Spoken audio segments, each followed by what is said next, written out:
অবশেষে ইউক্রেনে কার্যকর হলো যুদ্ধবিরতি, কিন্তু ডোনাল্ড ট্রাম্পের প্রস্তাবিত ৩০ দিনের নয়, মাত্র ৩ দিনের যুদ্ধবিরতি চলছে দেশটিতে। দ্বিতীয় বিশ্বযুদ্ধে নাৎসিদের বিরুদ্ধে বিজয় দিবস উদযাপন উপলক্ষে ইউক্রেনকে যেন ৩ দিন উপহার দিয়েছেন রুশ প্রেসিডেন্ট ভ্লাদিমির পুতিন। যদিও ইউক্রেনের আকাশ প্রতিরক্ষা বাহিনীর দাবি, যুদ্ধবিরতি শুরুর ৩ ঘণ্টার মধ্যে কিয়েভে গাইডেড বোমা দিয়ে হামলা করেছে রাশিয়া। এই যুদ্ধবিরতির প্রস্তাবও প্রত্যাখ্যান করেছে ইউক্রেন।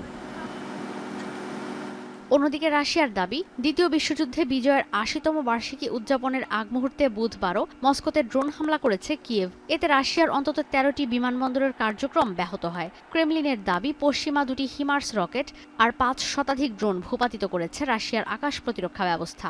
ধ্বংস করা হয়েছে দূরপাল্লার মিসাইল আর গাইডেড বোমা। দ্বিতীয় বিশ্বযুদ্ধের বিজয় বার্ষিকী উদযাপনের ঠিক আগ মুহূর্তে কিয়েভের ড্রোন হামলায় বিমানবন্দরের কার্যক্রম ব্যাহত হওয়া মস্কোর জন্য বেশ অসম্মানজনক, কারণ ৪ দিনের সফরে রাশিয়া পৌঁছেছেন চীনা প্রেসিডেন্ট শি জিনপিং। এর ঠিক আগ মুহূর্তে বিমানবন্দরে হামলা করে কিয়েভ। বিজয় বার্ষিকী উদযাপনে রাশিয়া এসেছেন ব্রাজিলের প্রেসিডেন্ট লুলা ডি সিলভা, ভিয়েতনামের প্রেসিডেন্ট তো লাম, বেলারুশের প্রেসিডেন্ট আলেকজান্ডার লুকাশেনকো সহ ২৯ দেশের বিশ্ব নেতারা। সার্বিয়ার প্রেসিডেন্ট আলেকজান্ডার ভুসিসের এই অনুষ্ঠানে অংশ নেয়ার বিষয়ে পুরো ইউরোপে ওঠে সমালোচনার ঝড়। এমন অবস্থায় মিত্র চীনা প্রেসিডেন্ট শি জিনপিং এর রাশিয়া সফরে আশার আলো দেখছেন রুশ প্রেসিডেন্ট ভ্লাদিমির পুতিন।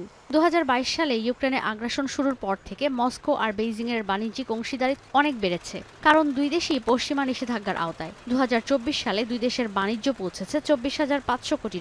২০২১ সালের তুলনায় যা ৬৬% বেশি। ঈশিতা ব্রহ্ম, এখন বিশ্ব। একনল হ্যান্ড ওয়াশ ১০০% প্যারাবেন ফ্রি, তাই নিরাপদ হাতের জন্য আস্থা রাখুন একনলে।